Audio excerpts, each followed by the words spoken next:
Alright, welcome everybody to the Eternal Spoiler Breakdown. My name is Pojo, and we are covering all the new spoilers that have been thrown out. There's actually a ton of new stuff out here, and there is one card in particular that we're going to cover, which is not a spoiler. It's out right now, and that is Lieutenant Relia. She has just come out. She is a double damage endurance, invulnerable to damage 8-drop that is a 3/3.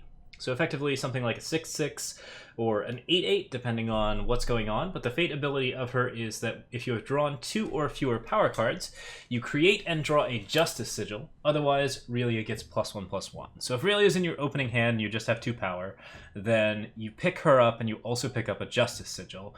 And if you have like 2 power and 4 Relias in your hand, then you get like 6 Justice Sigils, which is crazy good stuff.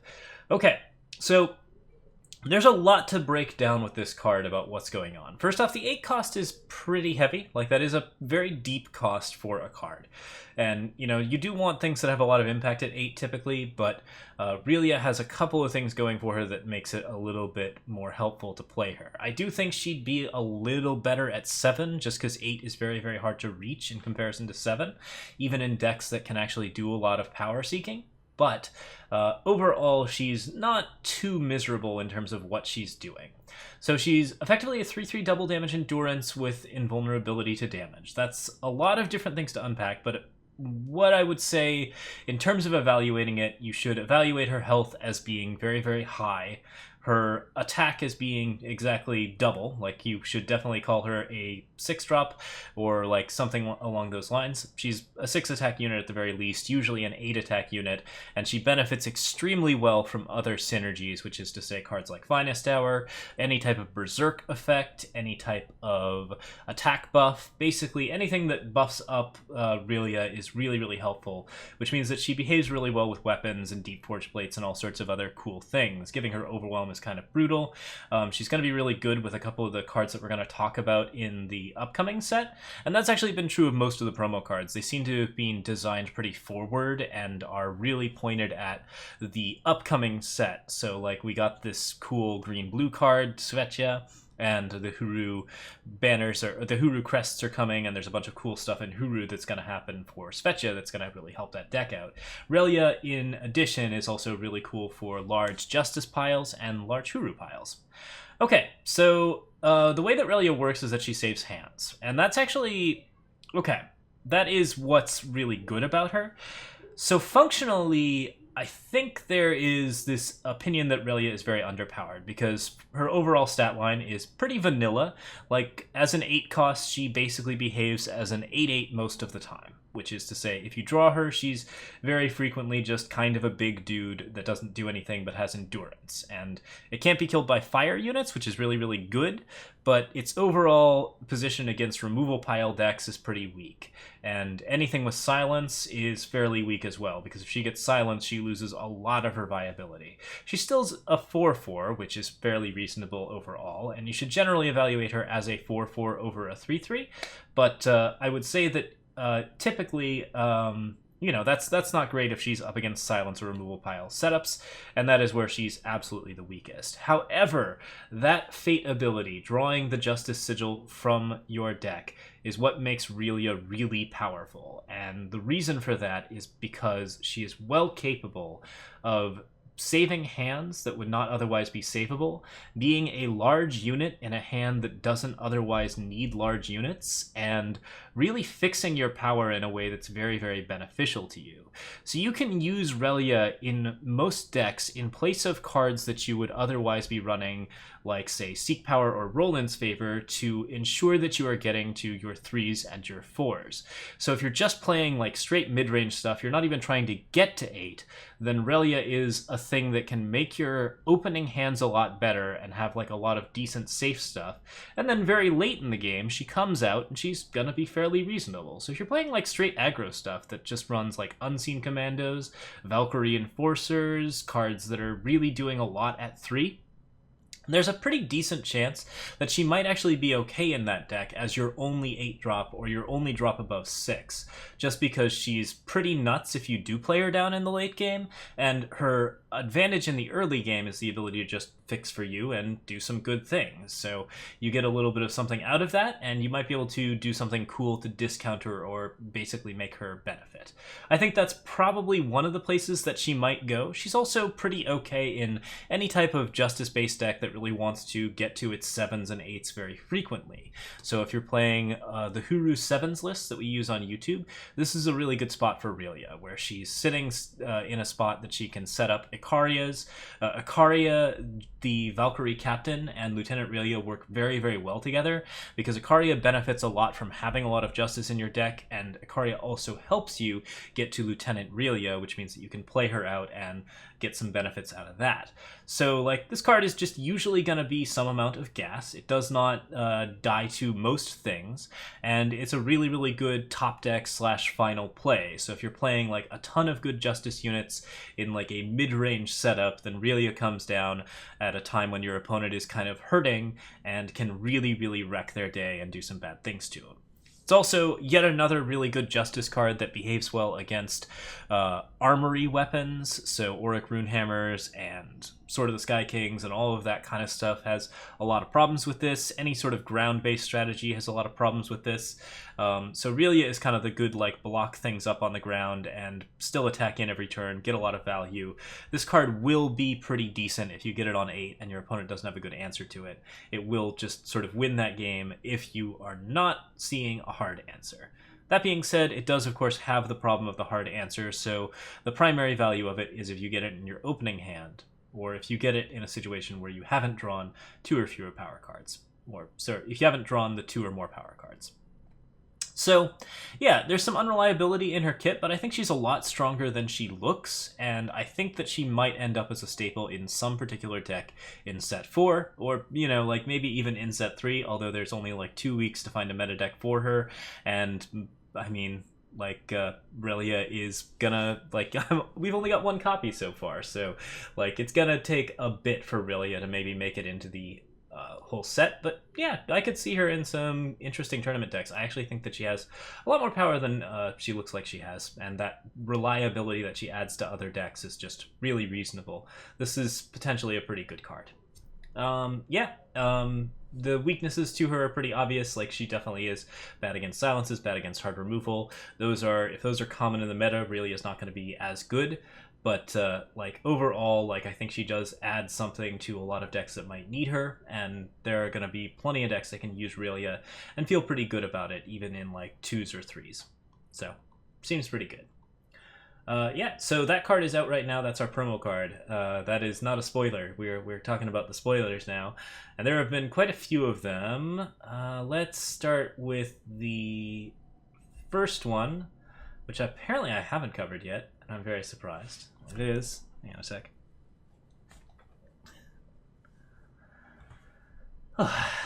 The Sandstorm Scarf. Alright, so Sandstorm Scarf is a 1-cost relic that says units can't fly. This is definitely a community response type thing, where basically you have a card that is designed to be Sandstorm Titan Scarf. If you didn't know, there was a Sandstorm Titan. The Sandstorm Titan used to have a scarf animation that sort of flew around it, and people often joked about Sandstorm Titan's purple scarf because it is just sort of what the whole thing sets up, and like, yeah, it's just pretty iconic of the Sandstorm Titan, which is a very powerful card that of course has the ability units can't fly. So the Sandstorm Scarf is a scarf that is in a really cool way creating Sandstorm. I love this art, by the way. If you want to take a quick look at this, the scarf is melting into the sandstorm and into the environment in a way that sort of signifies how it is a part of the landscape, and it is creating the sandstorm. I think this is just a really, really cool look. It's lovely to see. It's really, really fun, and overall, like, just kind of neat bit of art.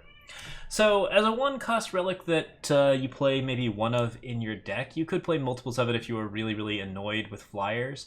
This is an interesting hate card that can actually do some cool stuff. Keep in mind that if units can't fly, that doesn't mean they don't have flying. So this doesn't disable things like Violent Gust or Bring Down if you want to run lots and lots of flying hate.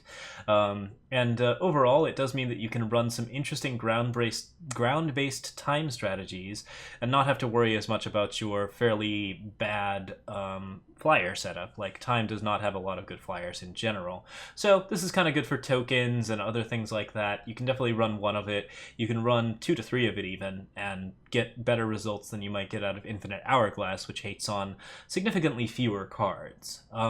That being said, it's usually best as a one-of in a deck. I could say that it is pretty likely to be a one-of in most decent time decks, in quite a few decent time decks, but you don't always want to run one-cost relics in those situations, so in that case, you stick this card into the Marketplace. And the Marketplace is just a great place to have a card like Sandstorm Scarf, where you can just pull it out and at any time lock down everything on the board until your opponent gets some sort of relic removal out of their Marketplace. So good stuff against green decks, good way to like sort of add something cool to the market, and of course you can go to the market and you can buy a cute scarf, and I don't see any reason why that wouldn't be a good idea. So sounds pretty lovely. I'm very much down with it. Okay, so after Sandstorm Scarf got spoiled, we also got spoiled for a new Yeti by Inked Gaming, the people who are sponsoring RNG Eternal, and they spoiled Crunch the Hoarder. Crunch the Hoarder is a 3/3 Overwhelm with Infiltrate, draw 2 cards, and then discard a card. If you discarded a spell or attachment, Crunch gets Berserk. So the spell or attachment Crunch gets Berserk thing is interesting, and maybe a little misleading as to what the card is most good at, which is just being like a straight up kind of nonsense card engine. Like, this is a red-blue card that is a 3-cost 3/3. 3-cost 3/3 is decently average stats, not at all bad, and it's got 2 skills, one of which is Overwhelm, and is a fairly straightforward skill that is actually good to have on a 3/3. Like, that puts it in the upper echelons of 3/3s overall, or 3-cost cards overall, but still not as good as, say, like a basic 3/4 or anything that has like a lot of extra stats. It's nonetheless fairly powerful, especially for a Yeti. Like, Yetis at 3 are not usually this well rated, and this is very, very strong overall for what it's doing. The Overwhelm is good for any number of weapons that you might want to put on it, or any number of spells like Pummel. Lots of things that do work with Yetis are pretty happy to have Crunch the Hoarder in there. Like, he's definitely a decent like Yeti mid-range to aggro type unit. Now, that Infiltrate ability, the draw 2 cards and discard a card, is very much akin to something like Gorgon Fanatic's ability, where you are getting a ton of extra card draws and getting a ton of extra options. You do have to discard a card, which is not something that Skycrag's too worried about, because Skycrag can just discard lands whenever they feel like it. And you get 2 cards out of the bargain, which means you get a lot more options, and indeed I think this card would be pretty good in the Skycrag Scream deck that we've seen floating around on the ladder recently. It uses a lot of Scream engines to basically reanimate not only Gorgon Fanatics and other cool Scream cards, but also Champion of Fury, the 4/2 Overwhelm that is just kind of nuts on its own for dealing lots and lots of damage. And Crunch can not only get Haunting Screamed, he can then get Berserk if you discard a spell to him and deal another bit of extra damage. So that's a lot. Like, if you're using Crunch to like pummel through for 5 and then you get a Berserk trigger, that's another Overwhelm amount of damage. Like, that is just a ton of cool things that you can do with Crunch in a spell-based deck or a Yeti-based deck. And I think overall, like, this card's rate is just really, really good. I can see this card being used in a ton of Yeti decks. He needs some amount of synergy, but overall he should be used in a tier 1 Yeti deck. I can't see any reason why he wouldn't be. Like, there's just a lot of power here. The card's pretty exciting, and overall it just does too many things, and it does them very, very well. That Berserk ability is really, really strong. You're not always going to get it, but even if you don't get it, the draw effect is very, very strong. And if you're not discarding a spell or attachment, then you're discarding something else that isn't all that good, and that means that you got 2 cards worth of advantage out of Crunch's Overwhelm. So yeah, no, this guy's very, very solid. He can discard snowballs, which is always nice. He can discard any type of spell or attachment. Like, you can discard your katanas or your pummels or all the cards that you're going to use to get Crunch across, like Levitate or Jump Kick. Like, this card is a draft bomb. Like, not completely insane, but definitely really, really strong in the Yeti deck, because you do have to get some support for it, but overall, like, seems like a pretty solid dude. Yeah. People are asking what the key unlocks. Well, the answer is that it doesn't unlock anything because Crunch is a hoarder.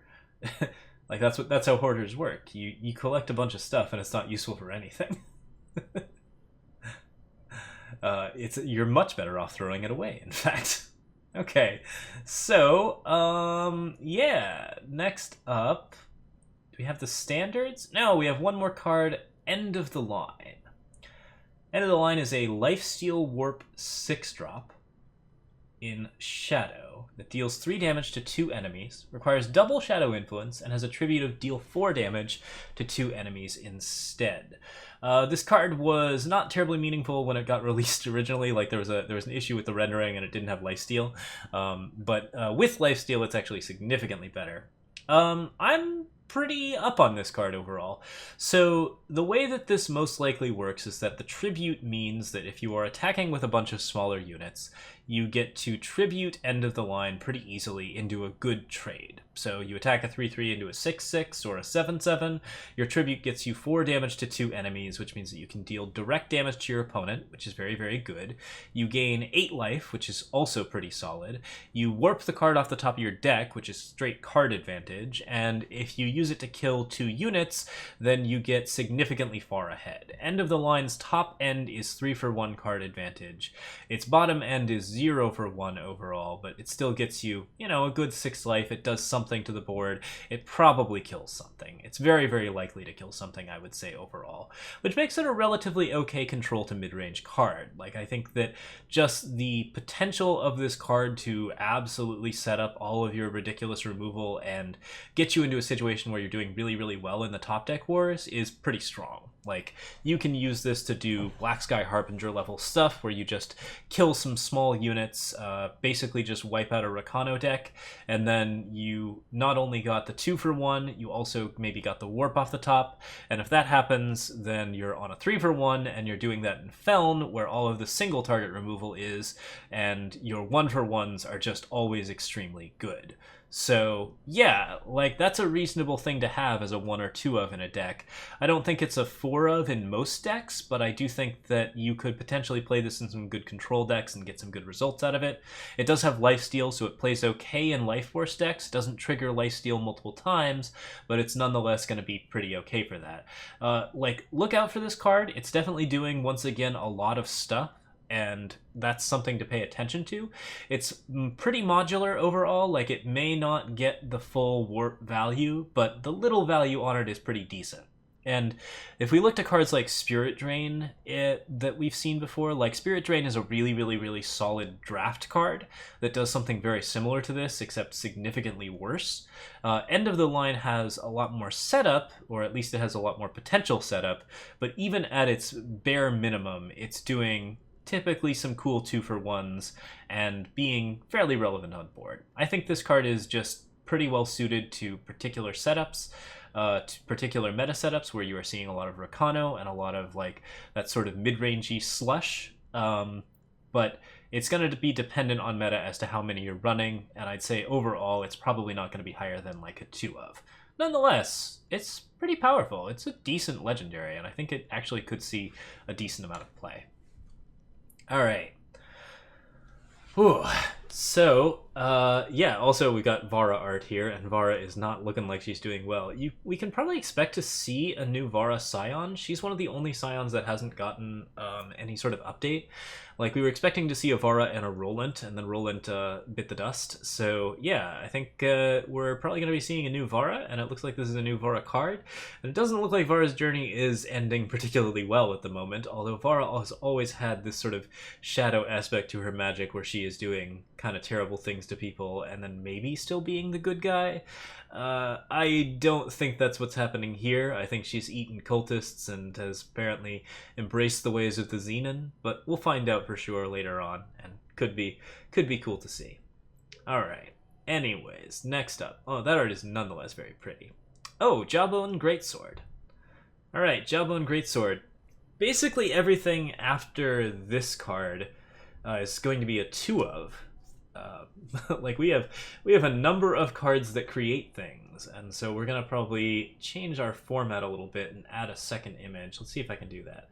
So we're going to throw Jawbone Greatsword up on this side, and I'm going to add another image so that we can play the other card in. Yeah, there we go. This one is going to be the card that is created by Jawbone Greatsword, Brand Without Fear.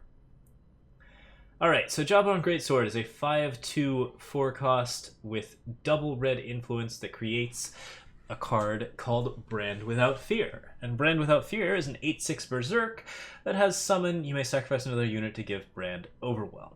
Alright, let's break all that down.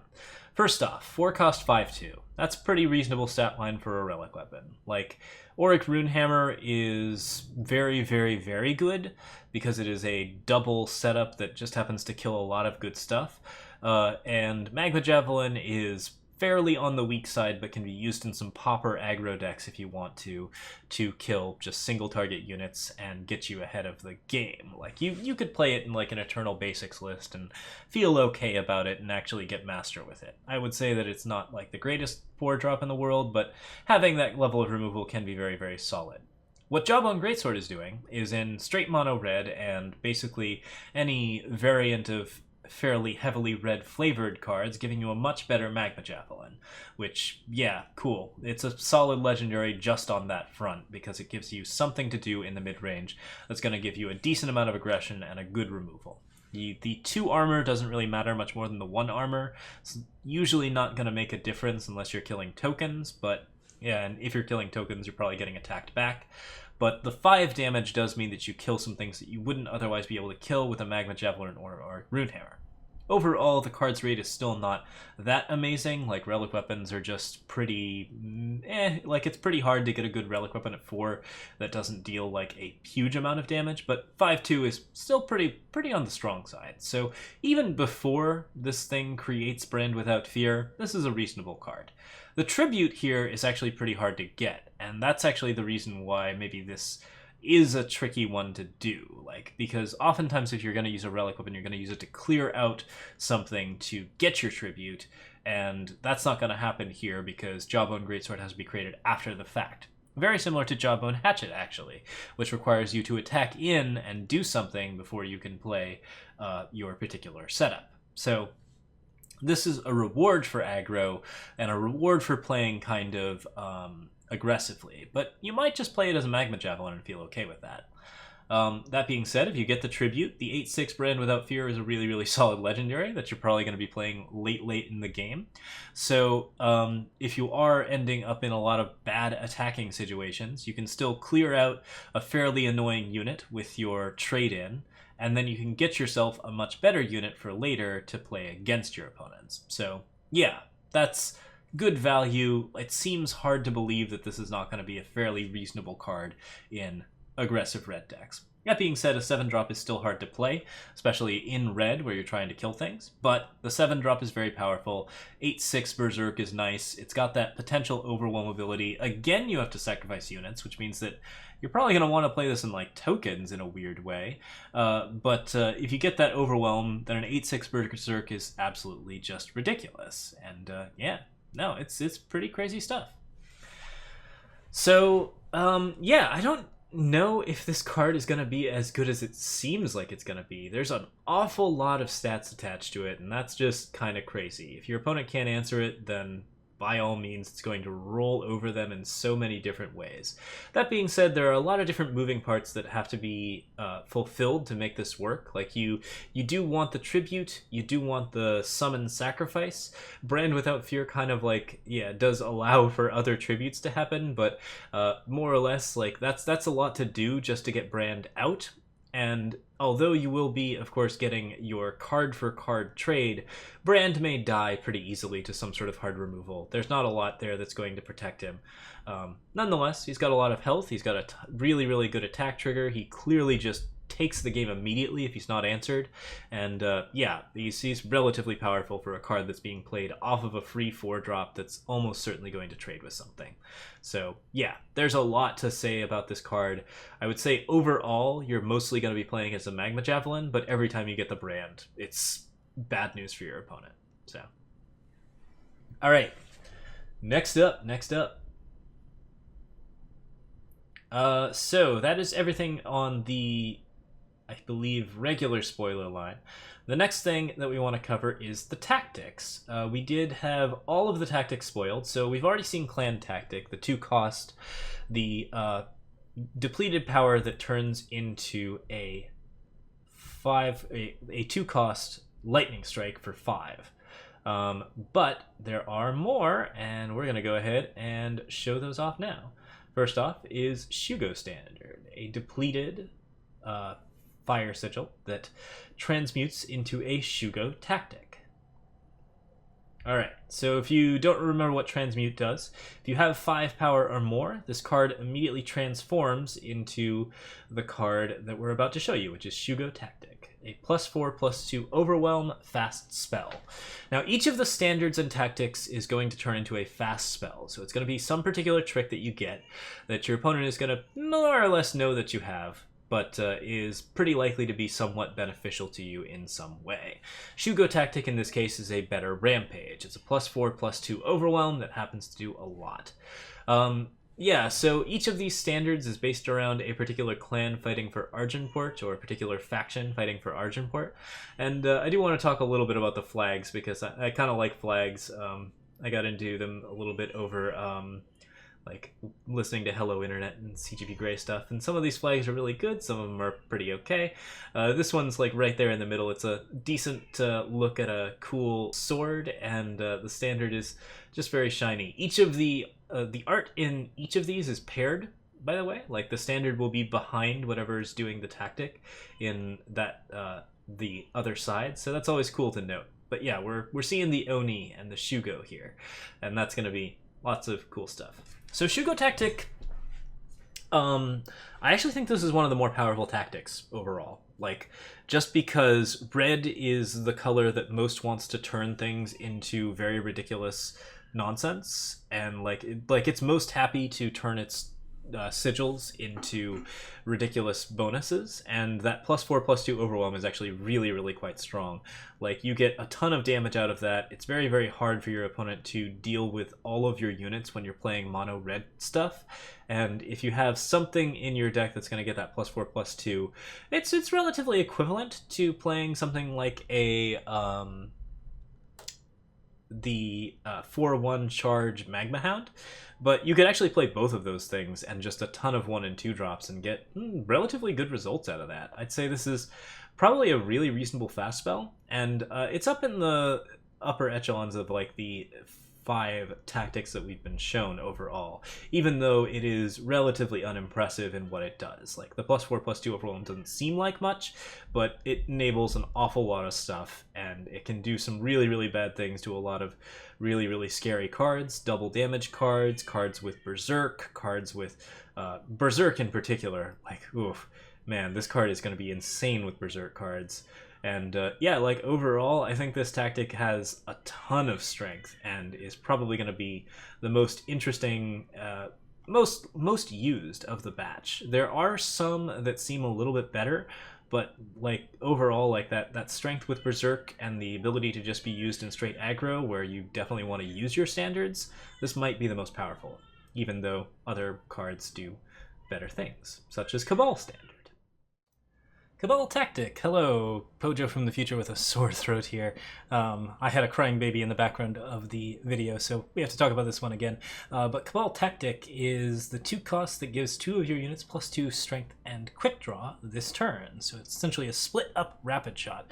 Not strictly better than Rapid Shot, it gives basically the same stats, but it does divide them amongst 2 different targets, which is extremely useful for you, of course. Adds to the general usefulness of the card, and basically makes 2 units effectively unblockable.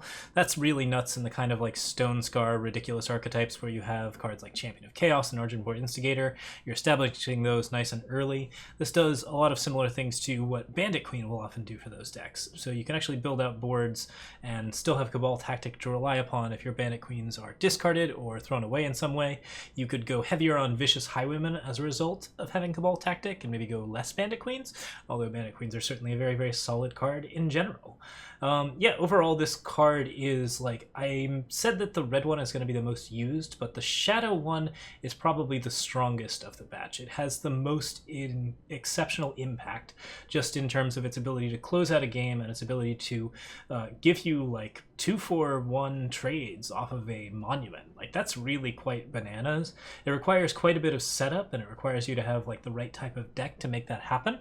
So this one is going to see a little bit less play, I think, than the fire deck, but than the fire one, but it is probably objectively the strongest of the tactics. It's extremely good, very, very fun. The one thing that I have that I kind of wish that we knew more about is that you can't see the standard. Like, you can't actually see what the symbol is. I have no idea what that is. I would like to see it at some point. I really enjoy making vector art of the standards and other things. We have a Praxis banner that's really, really cool. The Praxis banner, by the way, is absolutely amazing. We can pull that up real quick. But yeah, like, overall, like, I like this card quite a bit. It's very, very powerful. It's going to make huge splash in Shadow, and it's definitely a lot more playable than the 4/4 Lifesteal Monument that you had in that previous slot. So good stuff. All right, back to regular Pojo. Here's probably the weakest of the tactics, or the Temple standard. This is the Cambrai Temple, it looks like, and that's not a surprise because we know that the Cambrai have been working with Roland, and therefore they would be at the fight even if Roland is no longer at the fight. So the Temple tactic is put a unit and each weapon that it's wielding into its owner's hand. People have been referring to this as worse teleport, and yes, somewhat.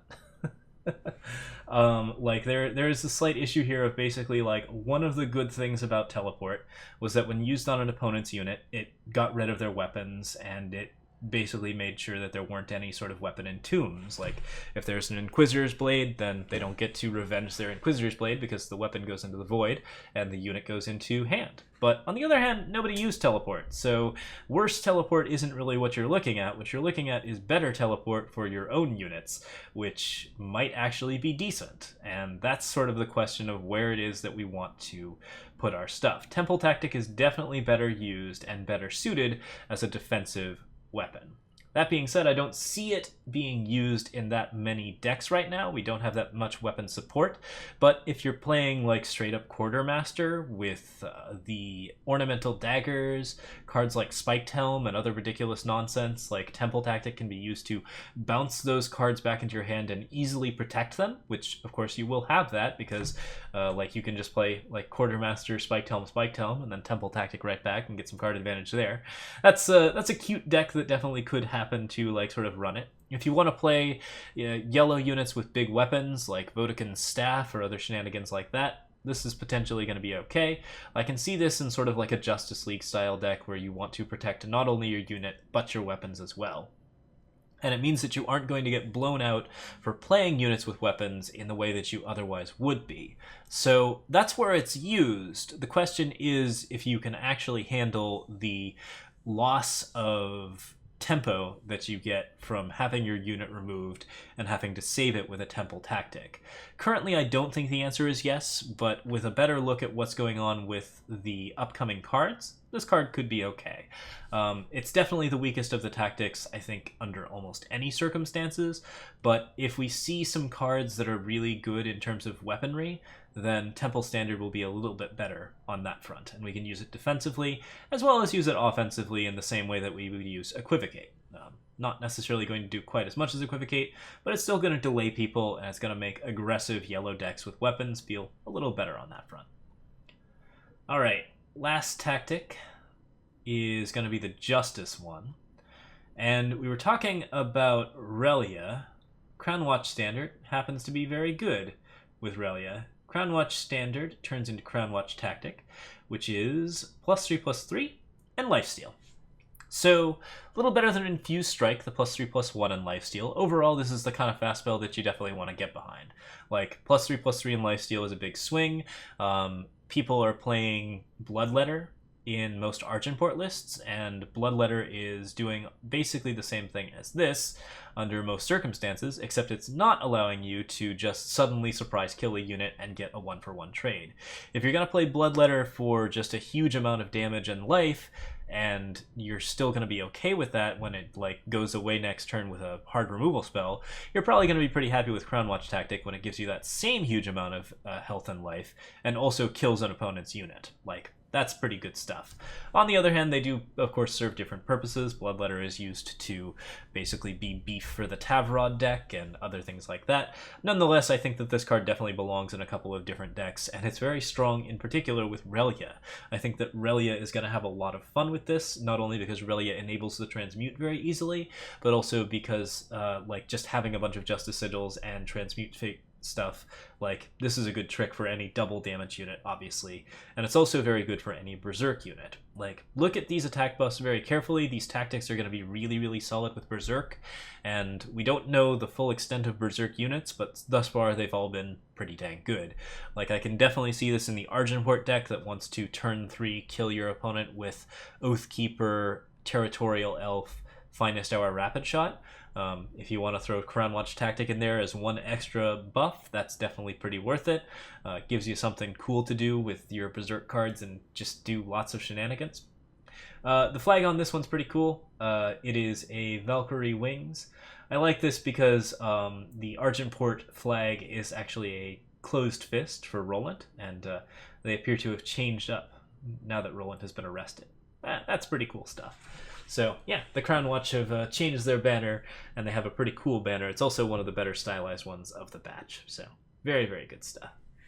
Yeah, like, this card is middle of the pack. It's akin to the good Lightning Storm, the good Lightning Strike. Like, I think both of these are very, very strong spells, and Tactic could potentially just run away with some games. I think this is definitely one that's going to get used. So, like, of the 5, 4 of them are eminently playable in most decks, and that's pretty good to note. The real question is going to be, are you okay with running a depleted sigil in a deck that probably is going to have a decent amount of tempo, and is probably going to be like very much wanting to get like basically not go higher than 5 power? And that's a tricky one. Like, it's a bit of a balance because depleted sigils do disrupt your tempo a little bit, and so disrupting your tempo for this type of thing could be pretty bad for you if you end up having to play this card as a hard sigil.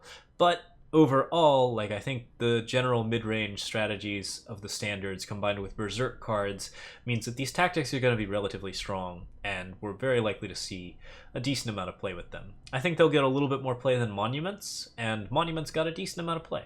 So yeah, seems like a pretty good deal. I'm very excited to see how these tactics get played. I'm not sure that they're going to be ubiquitous yet, but I think that they are definitely going to be very useful cards, and they're definitely going to be used. So pretty well on the strong side. Lots of fun stuff.